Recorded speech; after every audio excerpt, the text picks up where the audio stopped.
నమస్తే, welcome to hit TV. నేను మీ శ్వేత గంగాధర్. ఈ రోజు అయితే చాలా విషయాలు మాట్లాడుకుందాం. ప్రస్తుతం మనతో పాటు ఉన్నారు ప్రముఖ సోషల్ యాక్టివిస్ట్ కృష్ణకుమారి గారు ఉన్నారు. ఒక్కసారి వారి మాటలు తెలుసుకుందాం. మేడం నమస్తే. నమస్తే. ఎలా ఉన్నారు? బాగున్నాను. ఓకే మేడం, చెప్పండి. అసలు మనం చాలా వరకు గరికపాటి గారు అంటే అందరికీ రెస్పెక్ట్ ఉంటుంది. అలాంటి గరికపాటి గారు కొన్ని వ్యాఖ్యలు చేశారు. వాటిని ఎలా చూడొచ్చు మనం? అందరికి రెస్పెక్ట్ ఉంటది అని అందరినీ కలపకండి. నాకైతే రెస్పెక్ట్ లేదు. అదేంటండి అలా? ఇంతకు ముందు ఒకసారి మహిళల వస్త్రధారణ గురించి ఆయన ఇలాగే అవాకులు చవాకులు పేలారు. ఏంటి బట్టలు వేసుకుంటున్నారు, ఇలా వేసుకుంటున్నారు, అలా వేసుకుంటున్నారు, అదేంటి జుట్లు ఉండట్లేదు, అలాగే చీరలు కట్టుకోవట్లేదు, పైటలాగుదామంటే పైటలే దొరకట్లేదు, ఇట్లాంటి చచ్చుపుచ్చు మాటలన్నీ మాట్లాడారు. అసలు ఈ ఆడపిల్లల డ్రెస్సులు చూస్తుంటే 50 ఏళ్ళ 60 ఏళ్ల వాడిని నాకే ఆగట్లేదు, ఈ టీనేజ్లో ఉన్న పిల్లలకి వాళ్ళు ఏదైనా తప్పు చేస్తే అంటే ఈ మహిళల్ని ఏమన్నా ఇట్లాంటి మహిళల్ని ఏమన్నా చేస్తే తప్పే కాదు, ఇట్లా రకరకాలుగా చాలా చాలా చెత్త వ్యాఖ్యానాలు చేశారు. ఆయన భావజాలం ఏంటి అంటే మనువాద భావజాలం. మనువాద భావజాలంలో వాళ్ళకి ఏముంటది, ఎవరు గొప్పవాళ్ళు, బ్రాహ్మలు గొప్పవాళ్ళు, వాళ్ళ తర్వాతే ఎవరైనా. ఆ బ్రాహ్మణుల్లో కూడా బ్రాహ్మణ స్త్రీలు కూడా ఆ మగ బ్రాహ్మల తర్వాతే స్త్రీ బ్రాహ్మలు. అట్లా వాళ్ళు కేటగిరైజ్ చేసుకుంటూ వచ్చి చివరికి వచ్చేది ఎక్కడ ఆగుతారంటే వాళ్ళు శూద్రుల దగ్గర వచ్చి ఆగుతారు. వీళ్ళు అంటరాని వాళ్ళని, వాళ్ళు చదువుకోవటానికి పనికిరారని, అలాగే వాళ్ళు చదివితే నాలుకల మీద వాత పెట్టడము, వింటే చెవుల్లో సీసం పోయటము, ఇట్లాంటి రకరకాల భావనలు ఉన్నాయి ఆ మనుధర్మ శాస్త్రంలో. ఆ మనుధర్మ శాస్త్రాన్ని వీళ్ళు నమ్ముతారు కాబట్టి వీళ్ళకి ఇలాంటి మాటలన్నీ వస్తూ ఉంటాయి. అందుకని వాళ్ళకి ఈ నిమ్న కులాల వాళ్ళు అంటే వాళ్ళకి చాలా చులకన ఉంటుంది. ఒకప్పుడైతే మీకు తెలుసో లేదో, దళితులు ఎవరైనా సరే, ఇవాళ దళితులుగా పిలువబడుతున్న వాళ్ళు ఎవరైతే ఉన్నారో, ఎస్సీలు ఎస్టీలు వీళ్ళందరూ కూడా రోడ్డు పైన నడుస్తూ వెళ్తూ ఉంటే వాళ్ళు మూతికి గుడ్డ కట్టుకోవాలి, ఓకే, ముంత పెట్టుకోవాలి, వెనక చీపురు కట్టుకోవాలి మొలకి. ఎందుకు అంటే వాళ్ళు నడిచేటప్పుడు వాళ్ళ పాద ధూళి కూడా ఇంకెవరికి అంటటానికి వీల్లేదు. వాళ్ళ పాచి వాళ్లే ఊడ్చుకుంటూ వెళ్ళాలి. అలాగే వాళ్ళు ఎక్కడ ఉమ్ము ఇయడానికి కూడా వీల్లేదు. వాళ్ళ ఉమ్మి వాళ్ళ ముంతలోనే ఊసుకోవాలి. ఇట్లాంటి దారుణమైన పరిస్థితుల నుంచి ఇవాళ సమాజం ఇక్కడికి వచ్చింది. ఇవాళ అలా ఎవరన్నా చేస్తే, ఇలాంటి పనులు చేస్తే వాళ్ళు శిక్షార్హులు. కానీ ఈ భావజాలం ఉన్న వాళ్ళు ఏం చేస్తారు అంటే, చింత చచ్చిన పులుపు జావలేదంటారు కదా, ఈ విధంగా ఆ పాత భావజాలాన్ని నమ్ముతారు. కాబట్టి ఇప్పుడున్న పరిస్థితుల్లో మన భావజాలాన్ని చెప్పటం ఎట్లా అని వీళ్ళు చాలా తయారుగా ఉంటారనమాట, రెడీగా ఉంటారు. ఈ రెడీగా ఉన్న క్రమంలోనే వీళ్ళకి ఎవరంటే చులకన, స్త్రీలంటే చులకన, అలాగే దళితులంటే చులకన. అందుకని వీళ్ళిద్దరి పైన ఎప్పుడు అవకాశం వస్తే అప్పుడు వాళ్ళ మనసులో ఉన్న అక్కసంతా వెళ్ళగక్కుతూ ఉంటారనమాట. చాలా మంది రిజర్వేషన్లు వద్దు అంటారు, రిజర్వేషన్లు ఎందుకు అంటారు. అట్లాగే ఈ పెద్ద మనిషి ఏమో మధ్యాహ్నం భోజనం ఎందుకు అని మొదలెట్టాడు. మధ్యాహ్నం భోజనం ఎందుకు పెట్టాలి, అసలు తిండి ఎందుకు పెట్టాలి,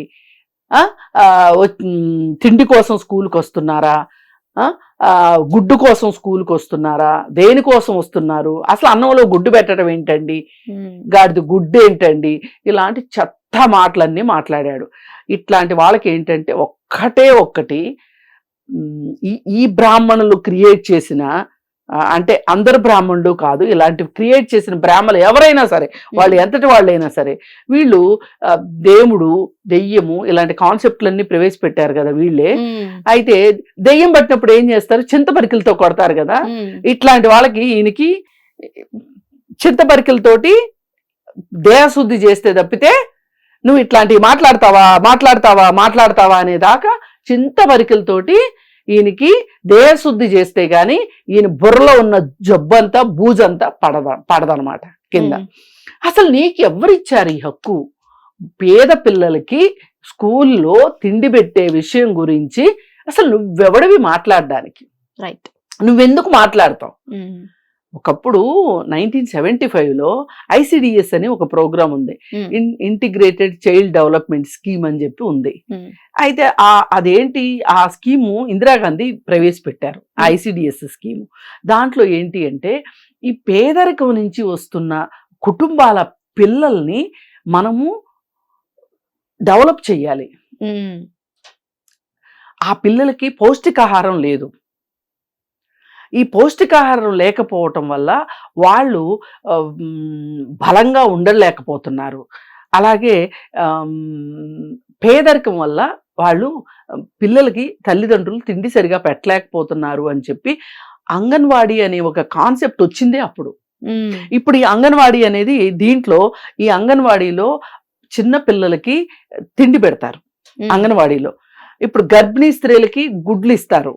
గర్భిణీ స్త్రీ గర్భంతో ఉన్నప్పుడే ఆమె మంచి తిండి తింటే పుట్టే బిడ్డ ఆరోగ్యకరంగా పుడుతుంది అని. రైట్. అలాగే వీళ్ళకి ప్రసవం టైంలో మనకి అంతకుముందు ఎలా ఉండేదంటే మన దేశంలో నవజాత శిశువులు ఎక్కువ మంది చనిపోతా ఉండేవాళ్ళు. ఒకప్పుడు అసలు తల్లి బిడ్డ ఇద్దరు చనిపోయేవాళ్ళు. ఆ తర్వాత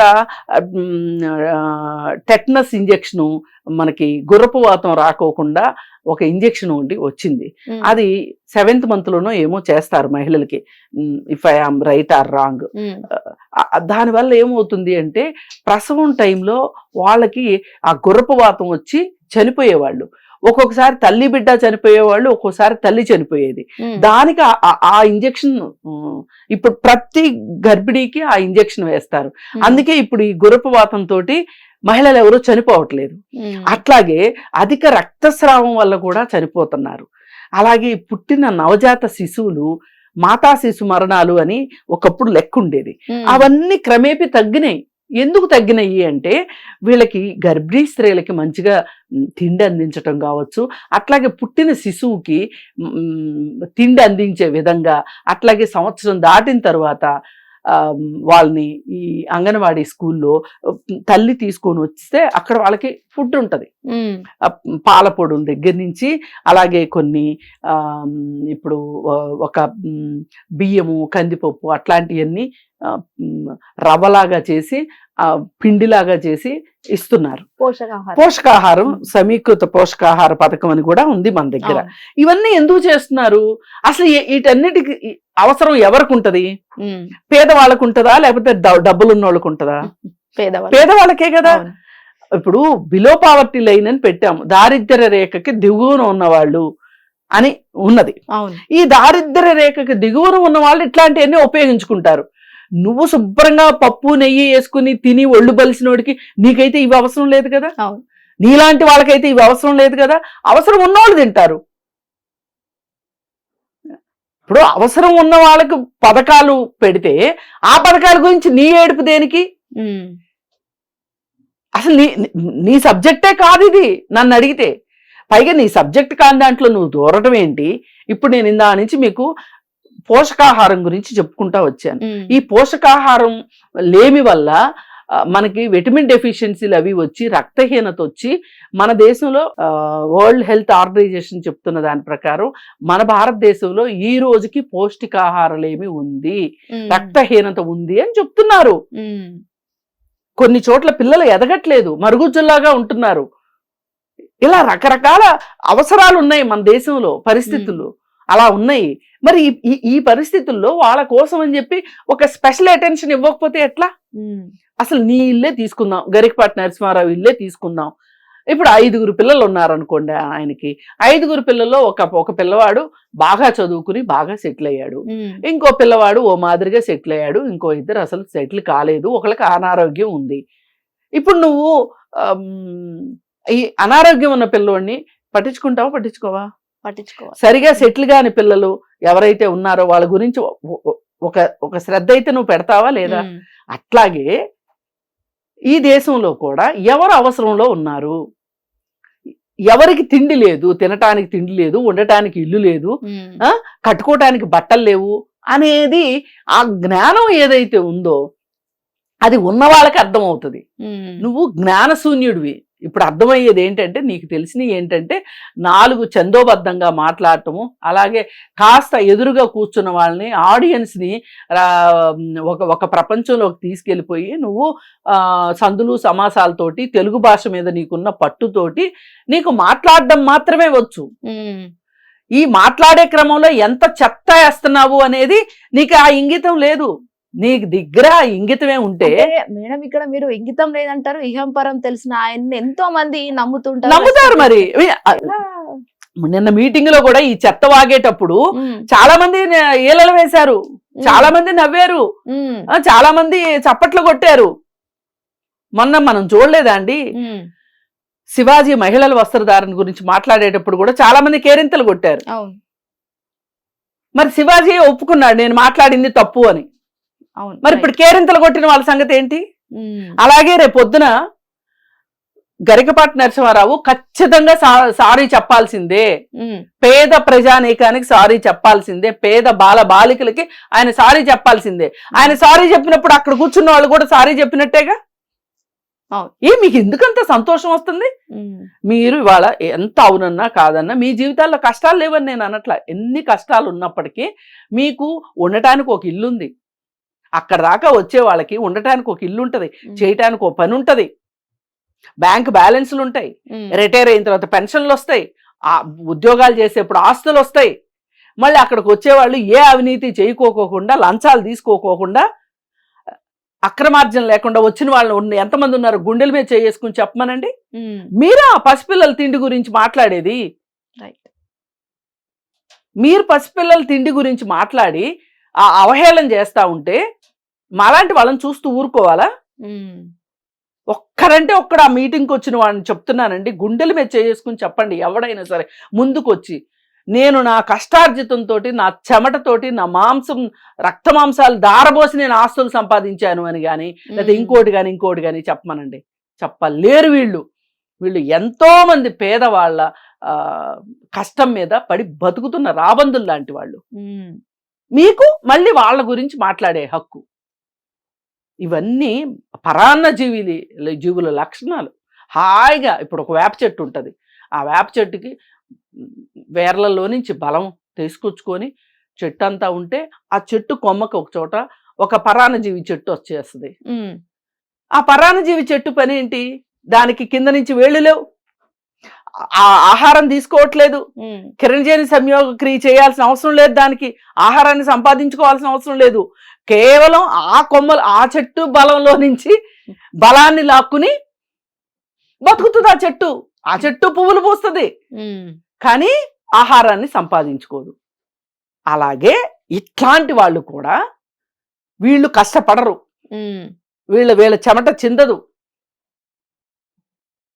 కానీ కూర్చుని కబుర్లు చెప్తా ఉంటారు. వీళ్ళకి ఈ పసిపిల్లల తిండి గురించి మాట్లాడే హక్కు ఎవరిచ్చారు? అసలు ఈ పసిపిల్లలు మధ్యాహ్న భోజనము వాళ్ళ హక్క, వాళ్ళ సౌకర్యం అని మనం మాట్లాడుకుంటే ఒకసారి అది ఖచ్చితంగా వాళ్ళ హక్కు. వాళ్ళ హక్కు. ఎందుకంటే అసలు ఎందుకండి 75 సంవత్సరాల తర్వాత కూడా పేదవాడిలాగా మిగిలిపోయాడు? ఈ ప్రభుత్వాలు తప్పు కదూ. అలాగే వేల సంవత్సరాల నుంచి పేదవాళ్ళు ఎందుకు పేదవాళ్ళుగా ఉన్నారు? రాజుల కాలం నుంచి కావచ్చు, ఏ కాలం నుంచి అయినా సరే సమాజంలో 4-5 రకాల వర్గాలైతే ఉన్నాయి కదా, వర్ణాలైతే ఉన్నాయి కదా. కులాల ద్వారా మీరు విభజించారా, వృత్తుల ద్వారా విభజించారా అనే ఆ చర్చలోకి నేను వెళ్ళట్లా. కానీ కొంతమంది పేదలుగా మిగిలిపోయారు కదా. ఈ మిగిలిపోయిన పేదలు ఎన్ని వందల ఏళ్ళు పేదవాళ్ళుగా ఉండాలి? ఇప్పుడైనా కనీసం ప్రభుత్వాలు వచ్చినాయి కాబట్టి ప్రజాస్వామ్యబద్ధంగా ఆలోచిస్తున్నాయి. మేము అందరి దగ్గర నుంచి ఓటు తీసుకున్నాము, అందరికీ ఎంతో కొంత బాగా పైన ఉన్న వాళ్ళకి, డబ్బులున్న వాళ్ళకి, అధికారం ఉన్న వాళ్ళకి చేసినంత న్యాయం చేయలేకపోవచ్చు వీళ్ళకి, కానీ ఎంతో కొంత ఇతోధికంగా ఏదో ఒకటి. ఇప్పుడు దేవుడి గుడిలోకి వెళ్తారండి, దేవుడికి హుండీలో బోలెడు డబ్బులు వేస్తారు, బయటకు వస్తారు. బయటకు వచ్చిన తర్వాత అక్కడ అడుక్కోవడానికి కూర్చున్న వాళ్ళకి 10 పైసలు 10 రూపాయో వేసుకుంటా వెళ్తారు. ఈ ప్రభుత్వాలు చేస్తుంది కూడా అదే. ఎవరైతే అణగారిన వర్గాలు ఉన్నారో, ఎవరైతే పేదలు ఉన్నారో, ఎవరికైతే చదువు లేదో, ఎవరికైతే ఆస్తులు లేవో, ఉండటానికి ఇల్లు లేదో, అట్లాంటి వాళ్ళకి ఏదో తూతూ మంత్రంగా కన్నీళ్లు తుడిచేటట్లుగా ఏవో సహాయ కార్యక్రమాలు చేస్తున్నారు.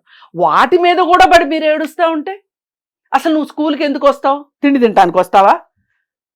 అసలు పుస్తకాలు ఎందుకు ఇవ్వాలి? బట్టలు ఎందుకు ఇవ్వాలి? ఈయన బాబు సొమ్ము ఏదో ఇచ్చినట్టు. ఈ దేశంలో ఉన్న సహజ వనరులు కావచ్చు, ఈ దేశంలో ఉన్న సంపద కావచ్చు, ప్రతి ఒక్కరి సొత్తు. రైట్. వాళ్ళకి అందకుండా రాబందుల్లాగా పై వర్గాల వాళ్ళు తింటున్నారు కాబట్టే వాళ్ళ దాకా ఏమీ వెళ్ళట్లేదు. అలాంటప్పుడు ఇట్లాంటి కార్యక్రమాల ద్వారా అయినా సరే వాళ్ళ కడుపు నింపితే వాళ్ళు కాస్త జవసత్వాలతో ఉంటారు. మీరు చెప్పండి, ఇంట్లో అన్నము కూర ఉన్న పిల్లలు ఎవరైనా సరే స్కూల్లో భోజనం పెడుతున్నారు కదా అని చెప్పి బాక్స్ కట్టుకోకుండా వెళ్ళి స్కూల్లో భోజనం తింటున్న వాళ్ళని మీరు చూసారా? చాలా మంది పిల్లలు నాకు తెలుసు బాక్స్ తీసుకెళ్తున్నారు. ఈ రోజుకి బాక్స్ తీసుకెళ్తున్నారు. అవును. ఎందుకు తీసుకెళ్తున్నారు? వాళ్ళ తల్లిదండ్రులకి గవర్నమెంట్ స్కూల్లో చదివించినప్పటికీ కూడా అన్నము కూర వండుకోగలిగిన పరిస్థితి ఉన్నవాళ్ళు, మేము ఆ అన్నం బాగోలేదనో, ఆ పప్పుచారు పలసగా ఉందనో, లేకపోతే ఇంకోటో రీజన్స్ చెప్పి ఇంటి నుంచి పట్టుకెళ్తున్నారు. అక్కడ కూడా రాబందులు ఉన్నారు. మీకేమైనా ఇంగితం ఉంటే పసిపిల్లల కూడు దగ్గర లంచాలు తీసుకుంటున్న వాళ్ళు కానీ, వాళ్ళకి పెట్టే బడ్జెట్లో నుంచి పందికొక్కుల్లాగా తింటున్న వాళ్ళ గురించి మాట్లాడాలి వీళ్ళకి ఏమైనా ఇంగితం ఉంటే. అరే మీరు మనుషులేనా? మీరు అన్నమేనా తింటున్నారు? చిన్నపిల్లల నోటి కాడి తీసుకుంటారా? రైట్ అనాలి లెక్క అయితే. అలా అనకుండా అసలు మొత్తం బొచ్చు బోర్లు వేసేసేయండి, వాళ్ళకి తిండి అక్కర్లేదు అని మాట్లాడతావా నువ్వు? ఏం లేదు. ఇట్లాంటి వాళ్ళందరూ బాధ ఏంటి అంటే, ఈ కింద కులాల వాళ్ళు ఎవరైతే ఉన్నారో వీళ్ళు అనుకుంటున్నారు కింద కులాల వాళ్ళని. నా దృష్టిలో అయితే వాళ్ళే ఈ దేశానికి నిజమైన పౌరులు. ఎందుకంటే రెండో వాళ్ళని దోచుకోవటం చేతగాని వాళ్ళు నిజమైన మనుషులు. వాళ్ళ కష్టం మీదే వాళ్ళు బతకగలుగుతున్నారు, వాళ్ళ తిండిని వాళ్ళు సంపాదించుకుంటున్నారు, వాళ్ళు నిజమైన పౌరులు. వీళ్ళు అనుకుంటున్నారు వాళ్ళు కింద కులాల వాళ్ళని. నేనంటాను, ప్రభుత్వాల చేతగాంతనం వల్ల వాళ్ళ పరిస్థితి అలా ఆగిపోయింది. వాళ్ళని పైకి తీసుకురావాలి ఖచ్చితంగా. ఏదో ఒక రోజుకు పేటికి తీసుకురావాల్సిందే వాళ్ళని. ఆ తీసుకొచ్చే ప్రాసెస్లోనే వాళ్ళకి ఉచిత విద్య, మధ్యాహ్న భోజన పథకం, బట్టలు ఇవ్వటం, పుస్తకాలు ఇవ్వటం, ఇవన్నీ చేస్తుంది ప్రభుత్వం. వీళ్ళ బాధ ఏంటి అంటే, వీళ్ళు ఇలా పైకి వచ్చారనుకో, అసలే రిజర్వేషన్స్ కూడా ఉన్నాయి, వీళ్ళు ఉద్యోగాల్లోకి వచ్చేస్తారు. ఒకప్పుడు ఒక 40-50 సంవత్సరాల క్రితం పరిస్థితి ఏంటంటే, దేశ జనాభాలో 2% ఉన్న బ్రాహ్మణులు 50% ఉద్యోగాల్లో ఉన్నారు. ఈ రిజర్వేషన్స్ వల్ల వాళ్ళకి ఉద్యోగాలు తగ్గుతున్నాయి. వాళ్ళ బాధ అది, వాళ్ళ ఏడుపది. అర్థమైందా మీకు? ఇప్పుడు 2% ఉన్నవాళ్ళు 50% ఉద్యోగాలు ఎలా ఉన్నాయి మీకు ఆ రోజు? సరే ఉన్నాయి, మీరు ముందుగా చదివేసుకున్నారు కాబట్టి, మీకు వనరులు ఉన్నాయి కాబట్టి మీరు చదువుకున్నారు. మరి ఈ కింద ఉన్న వాళ్ళ సంగతి ఏంటి? వీళ్ళని పైకి తీసుకురావద్దా? ఇందాక నేను మీకు ఒక ఎగ్జాంపుల్ చెప్పానే, మన ఇంట్లో ఒకడు ఎవడైనా వెనకబడి ఉంటే వాడిని చేయబట్టుకుని లాగాలి అక్కర్లేదా? అవును. సావరా, నీ చావు నువ్వు చావంటావా? ఈ గరికపాటి వ్యవహారం ఇది. అందుకని ఈ గరికపాటిని ఈ విధంగా వదిలేస్తే గనక అచ్చోసిన ఆంబోతులాగా ఊరి మీద పడి ఈయనకి వచ్చినవి ఈయన నోటి చాపల్యాన్నంతా జనాలందరి మీద వేస్తా ఉంటాడనమాట. అప్పట్లో స్త్రీల బట్టల గురించి ఆయన మాట్లాడారు, మళ్ళీ ఈ రోజు వచ్చి చిన్నపిల్లల ఫుడ్ గురించి మాట్లాడారు, మళ్ళీ రేపటి రోజు ఏం మాట్లాడుతారు? అందుకే అంటున్నా, అందుకే చీకి ఏది చింతపరికితో వీపు చీరాలని చెప్పేది ఊరికినే కాదు. కాకపోతే మనం బహిరంగంగా చింతపరికి పెట్టి కొడతామంటలే కానీ మనం అంత చట్ట వ్యతిరేకంగా మనం కాకపోతే కనీసం మాటల ద్వారా అయినా ఆయనకి బుద్ధి రావాలని నేను కోరుకుంటున్నా. ఏదైనా సరే ఈ పసిపిల్లలు ఎవరైతే ఉన్నారో, ఈ పేద పిల్లలు ఎవరైతే ఉన్నారో వాళ్ళందరి ప్రార్థనలు ఫలించి ఈయన బుద్ధి ఏమన్నా కొంచెం మారితే నాలాంటి వాళ్ళు సంతోషిస్తారు. అసలు మీరు ఒక్కసారి ఆలోచించండి, ఈ గవర్నమెంట్ స్కూల్స్కి వెళ్ళి చూడండి, ఎస్సీ ఎస్టీ హాస్టల్స్కి వెళ్ళి చూడండి, అక్కడ వాళ్ళకి పెట్టే తిండి, వాళ్ళని ఎంత దోచుకుంటున్నారో, వార్డెన్ల పేరుతోటి ఎంతంత విలాసాలుగా బతుకుతున్నారో వార్డెన్లు. ఎన్ని ఆరోపణలు వస్తున్నాయి, ఎన్నని ప్రభుత్వం కూడా చర్యలు తీసుకుంటది. ఒక మనిషికి ఉండాల్సిన జ్ఞానం ఇది. అరే నేను ఎవరి సొమ్ము తింటున్నాను, సరే తిన్నాను, వాళ్ళకి ఎంతో కొంత అయినా పెట్టాలి కదా. చార్టులు రాసి ఉంటాయి, చార్ట్ ప్రకారం ఏ రోజు ఫుడ్ పెట్టరు హాస్టల్స్లో. ఏం జరుగుతుంది అసలు? వీటన్నిటి గురించి మాట్లాడటానికే మాకు సమయం సరిపోకపోతుంటే మధ్యలో ఈయన వచ్చి ఈ మాటలు మాట్లాడతాడు. అందుకని సమాజం ఈరోజు గరికపాటికి వ్యతిరేకంగా ఉంది. నేను మాట్లాడిన వీడియోల కింద కామెంట్స్ చూస్తుంటే నాకు అర్థమవుతుంది, ఎవరో ఒకరిద్దరు తప్పితే ఎవ్వరు సపోర్ట్ చేయట్లేదు. 10,000 మంది చూసిన వీడియోలో 350 కామెంట్లు ఉన్నాయి. జనరల్గా అట్లా అన్ని కామెంట్స్ ఉండవు, అన్ని కామెంట్స్ చూస్తున్నాను నేను. అంటే ఈరోజు ప్రజలకు కూడా ఎంతో కొంత జ్ఞానం ఉంది. మరి ఇంత అజ్ఞానంతో ఎవరో కొట్టుకుని చావట్లే, ఇంత ఒళ్ళు బలుపు అందరికీ లేదు. ఆలోచిస్తున్నారు, పేదల పట్ల, వాళ్ళ పరిస్థితుల పట్ల అవగాహన ఉంది. అయ్యో వాళ్ళ జీవితాలు అలా ఎందుకున్నాయి? అదేమంటే ఈ వెధవలు ఏం చెప్తారు, గత జన్మ సుకృతం వల్ల మేం ఇలా ఉన్నాం, వీళ్ళు గత జన్మలో పాపాలు చేసుకున్నారు కాబట్టి వాళ్ళు ఆ వృత్తుల్లో ఉన్నారు, వాళ్ళ పరిస్థితులు అలా ఉన్నాయి అని చెప్తారు వీళ్ళు. మామూలు ప్రజానీకానికి అమావాస్య పేరుతోటి, పౌర్ణమి పేరుతోటి, దేవుడి పేరుతోటి, దెయ్యం పేరుతోటి భయపెట్టి, పూజల పేరుతోటి ఈ క్షణంలో పుట్టావు కాబట్టి ఇది మంచిది కాదు, ఈ క్షణంలో చచ్చావు కాబట్టి ఈ గడియలు మంచివి కాదు అని చెప్పి ఒక భయాన్ని క్రియేట్ చేసి వాళ్ళ అమాయకత్వాన్ని ఆసరాగా చేసుకొని వాళ్ళ చేత పూజలు, వ్రతాలు, నోములు ఇవన్నీ చేయించి డబ్బులు దండుకుంటున్న జాతి ఏదన్నా ఉంది అంటే మీ జాతి. మీరు తింటుంది ప్రజల మీద పడి బతుకుతున్నారు. అందుకని మీరు తినండి, మీకు ఒక అవకాశం, హక్కు కాదు అది, అవకాశం దొరికింది, తింటున్నారు, తినండి. కానీ పేదలది మాత్రం హక్కు, సౌకర్యం కాదు. ఇది ఎవరికైనా కొంచెం బుర్రా బుద్ధి పెడితే అర్థమయ్యే విషయం. ఏ ఒక్కరైనా సరే అతను చెప్పింది కరెక్టేమో, గరికపాడు చెప్పింది కరెక్టేమో అని ఎవరికైనా అనిపిస్తే ఒక్కసారి దళిత వాడాలకు వెళ్ళి చూడండి, వాళ్ళు ఏ పరిస్థితిలో ఉన్నారో తెలుస్తుంది, వాళ్ళు ఎన్ని కష్టాలు పడుతున్నారో తెలుస్తుంది. వాళ్ళని ఈ రోజుకి చట్టాలు ఒప్పుకోవట్లేదు కాబట్టి మాట్లాడట్లేదు, కానీ మనసుల్లో చాలా మందికి ఈ రోజుకి వాళ్ళంటే చులకన భావం ఉంది. రైట్. ఈ చులకన భావం పోవాలని కోరుకుంటున్నా. వాళ్ళు మనలాంటి వాళ్ళే, మన దేశ పౌరులే వాళ్ళు కూడా. ఇలా అనుకుంటే గరికపాటి మాట్లాడింది ఎంత తప్పో, ఎంత అసంబద్ధంగా ఉందో, ఎంత దారుణంగా ఉందో అర్థమవుతుంది. ప్రతి ఒక్కళ్ళు ఆలోచించాలని కోరుకుంటున్నాను. Right, thank you so much madam. Hit TV app, ఇందులో short news, live news, entertainment shows, movies, digital magazines తో పాటు మీ జిల్లా వార్తలను కూడా ఫ్రీగా చూడొచ్చు. ఇంకెందుకు ఆలస్యం, వెంటనే హిట్ టీవీ యాప్ ని డౌన్లోడ్ చేసుకుని ఫ్రీగా ఎంటర్టైన్మెంట్ పొందండి. Hit TV app. Hit TV app.